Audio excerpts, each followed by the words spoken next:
we're just getting ready. We're still in preparation, for our first game, and obviously we released our 2 deep, and Northwestern has released their 2 deep, and I can't speak for them, but we've started our preparation and getting ready to play a game next week. So if anyone has any questions. Doug, I think it's kind of a weird situation, isn't it, in the sense that as opposed to a normal game week, you have a little extra time to prepare, but you're preparing for a team that you're probably going off last year's, I think the coaches there. We're all paranoid to a certain extent. So I think a lot of people, we follow what's written in reports, we follow blogs, the same that you do. And you just try to get a sense, and you just prepare as much as you can. I think the one understanding that we have is that, I know Coach Fitzgerald. He's an outstanding coach. They're a well-coached football team. I believe he's been there for about 9 years, and he's really done a great job with that program. It's a program that's on the rise. They're a Big Ten football team that has been to multiple bowl games. So I'm sure they're working as hard as we can, and we're trying to get to that level. Coach, I see the word "or" on here quite a bit. I know it's you're in your prep for Northwestern, but you still really kind of having some decisions to make as far as players go. Basically, just the punting situation. Obviously, because that's only one position. We're trying to make a decision there in certain situations, and then obviously the short snapping position is one that we have to make a decision there that we'll make during the week. All the other ones that are listed as or is that those are people that we feel that we can play. No one's really separated themselves. Coach, as far as Ivan Foy and Rob Trudeau, just going to them, Ivan Foy is obviously in there, but he's in an or position with Trudeau, and you said that was a close matchup throughout fall camp. Just going to choosing Foy. Still the same competition. That's why we've listed it that way. We listed the player in front as being a little bit ahead. Okay, but we feel at the end of the day we can play both players and get the same results as your strengths and weaknesses in each one. So again, that's something that I don't know if the or comes off. The or comes off based on performance. One of the things that I'll speak to the players about, and I can tell you, we'll be ready to play the game. We'll be able to play a game of football next week. The question is, are we going to be able to perform? And I think that's what everyone's looking at. How do you feel about Ryan Nassib's level of preparation heading into this game as the leader of this football team? I think Ryan's done a good job, and now it's going to just be based on his performance. Does John Raymond's presence on here mean that he's been cleared to play?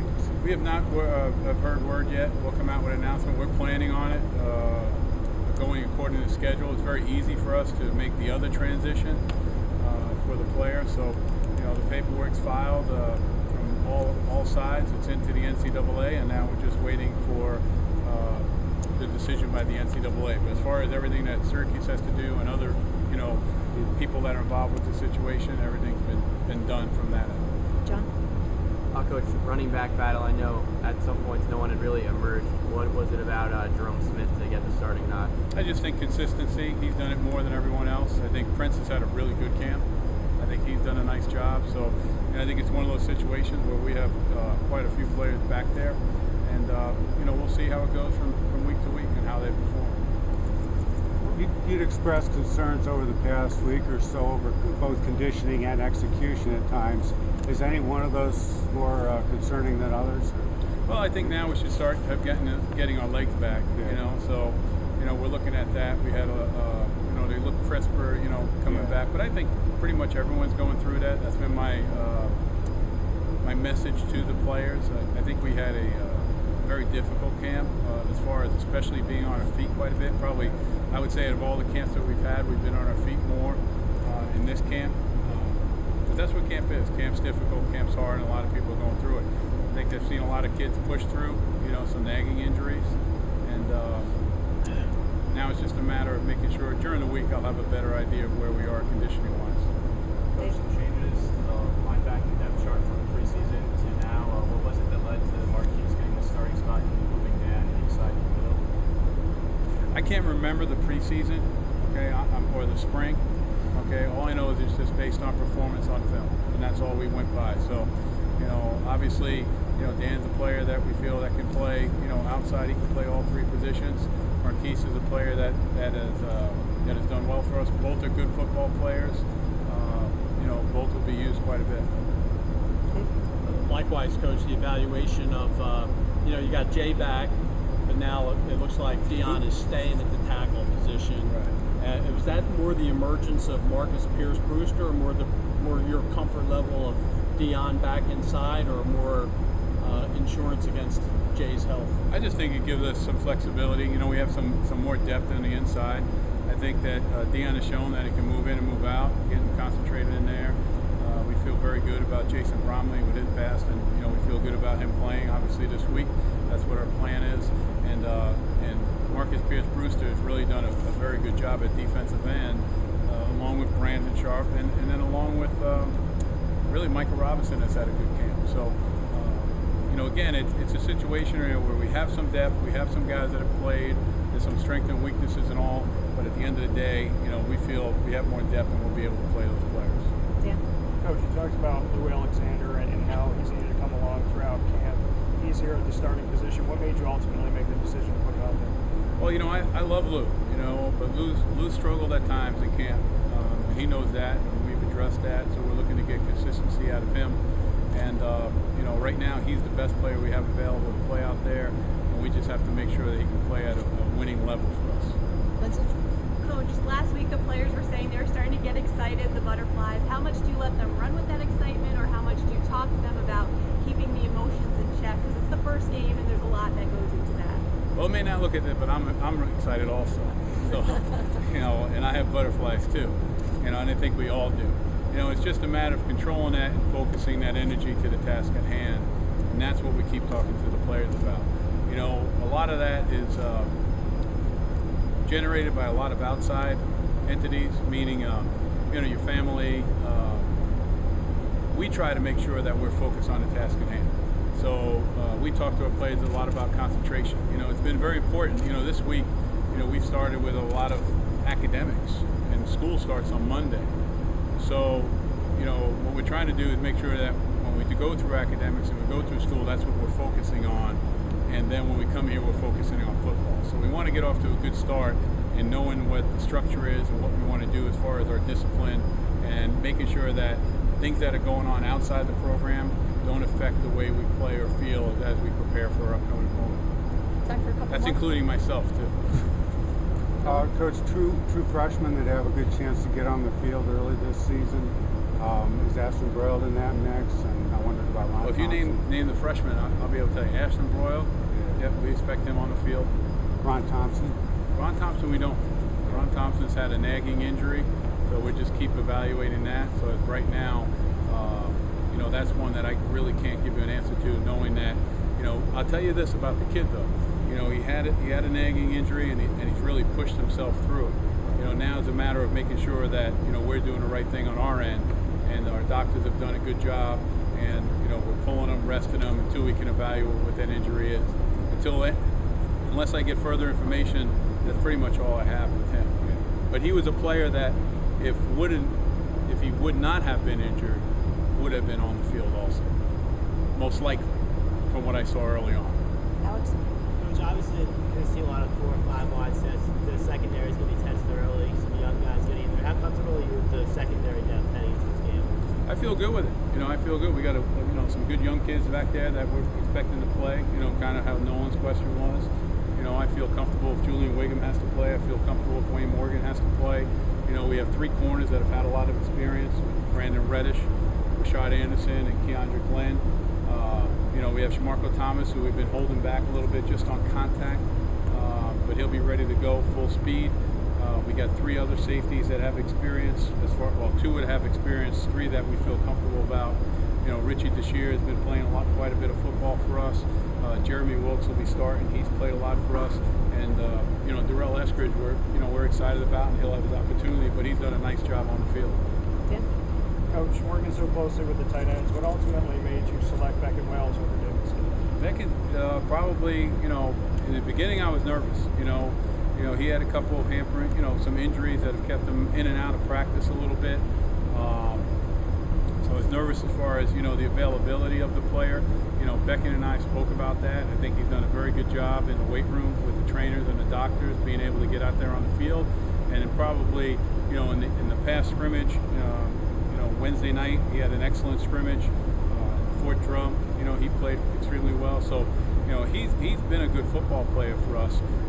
We had a good tight end last year, Nick Provo. So, Beckett, we feel, is a very, very good all-around player. And I give him a lot of credit, and we talk about this quite a bit with him. He's a highly emotional kid, and sometimes that emotion becomes a distraction, not only for himself, but for others around him. And I told him before, I'm very proud of him with the job that he's done, being able to take that energy and focus it in on the next play. Any final questions? The situation of fullback, Clay Cleveland, a walk-on start, and then Carl Collar, has he been moved back there? Or? Yes, you'll see, both of those players can play that position, as well. Miles Davis is banged up. He probably won't be available to us. Javon Burke and Mitch Persecki is back there. But, Carl Cutler is one, if you remember, and maybe most of you may not, because, he's been a while since he's played. But I'll tell you this, he really, really looks good out there. I'm excited about him. Gosh, I saw him, jump about, 6 inches off the ground, which is, 5 inches more than I've ever seen him jump before, even when he was healthy. Make a nice catch. So, I'm very excited about him getting out there, and he's very excited about being out there. So, he's a guy that can move around quite a bit for us and give us that versatility. Doug, Chris Clark, I know when he came in, he had a little bit of an injury, and he was almost invisible at the start of camp. What has he done to get his name on that depth chart? Yeah, Chris has incredible feet. He's got good overall speed. He has very good feet. He catches the ball well. For us, what's tough as coaches is that, and this happens all throughout my career, is that you have players that are a little bit limited early on in camp, and all of a sudden, they're sitting down, they're resting, the players are playing. Obviously the tempo, we try to keep it high, but just the fact that you're in camp, it starts getting lower than what it's going to be on game day. So it's very difficult to evaluate when not everyone's have done the same thing. Chris came back in, and we all know the expression fresh legs, and really showed some fresh legs, and it was like a wow, And but to his credit, he's continued to keep that going. So we feel comfortable about putting him in there. And again, when I talk about performance of players, we'll be ready to play the game. But when I talk about performance, we're talking about who are the people that are going to make the plays. As a follow-up question, real quick, I think Nolan kind of asked some of it, but there's only so much space on the depth chart. But when we watch you in preseason camp, Adonis Amin Moore got carries. Obviously, Ashton had a role in the offense. When you look at your wide receivers, Alvin Cornelius and Ben Lewis all got turns with the first team and showed some sparks of production. Is this a case of this is your depth chart, or? Here's what happened, and I'll be quite honest. I sat down with Sue, and I said, I don't want to misrepresent this depth chart, and it's very difficult because, one time we put 12 out there on the field first, and we put we put David Stevens on the field, and we didn't put Adam Harris on the field. And after the game, it was, I don't understand, Adam Harris was starting and he wasn't in on the first game. Now, whether that's a non-educated question or not, it's still a question that I had to answer. So what I told Sue was, I said, listen, when we put this depth chart together, okay, and we list these players, okay, as the oars, okay, those are people we're expecting to play, if you see them in the depth chart. So, if we put them out there and they play, it's not like, well, how come, coach, you didn't put them on the depth chart and you tried to hide this kid?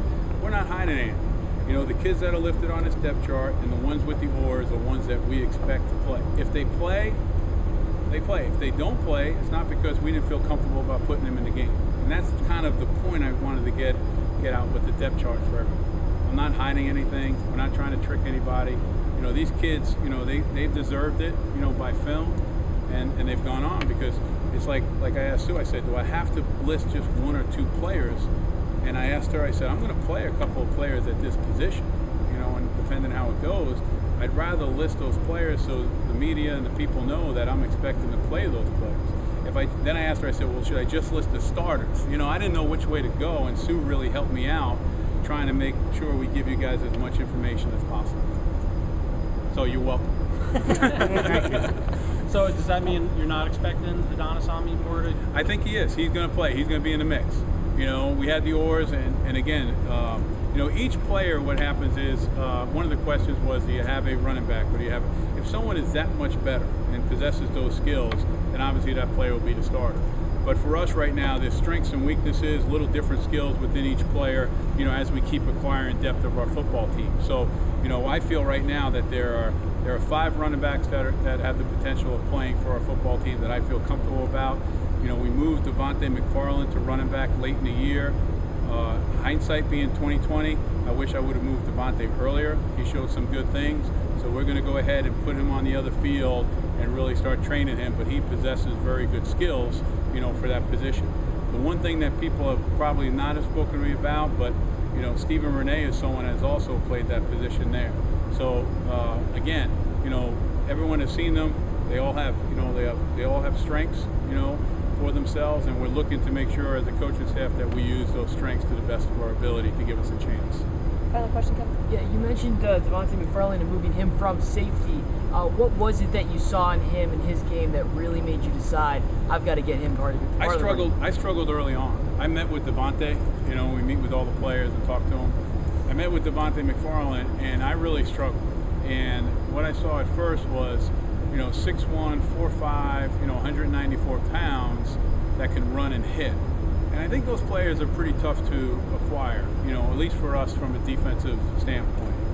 So when you have a player like that, what I wanted to do, and I knew that he was a pretty good running back, or a darn good running back. So I made a decision early on, let's put him back there, you know, because we were still working out, you know, the safety position. You know, Shamarko was coming back.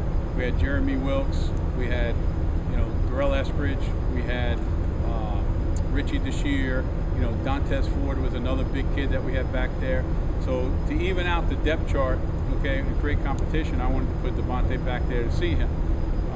When I felt comfortable of the other players that were in there, and now I look at a 6'1", 194 back, you know, that runs 4.5, that could potentially be a good all-around back where he can pass protect, run the football, catch the football, and do all those things.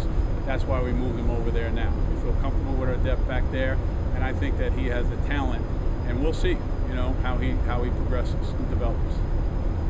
Thanks, Coach. All right, Thank great. you very Thank much, you, guys. everybody.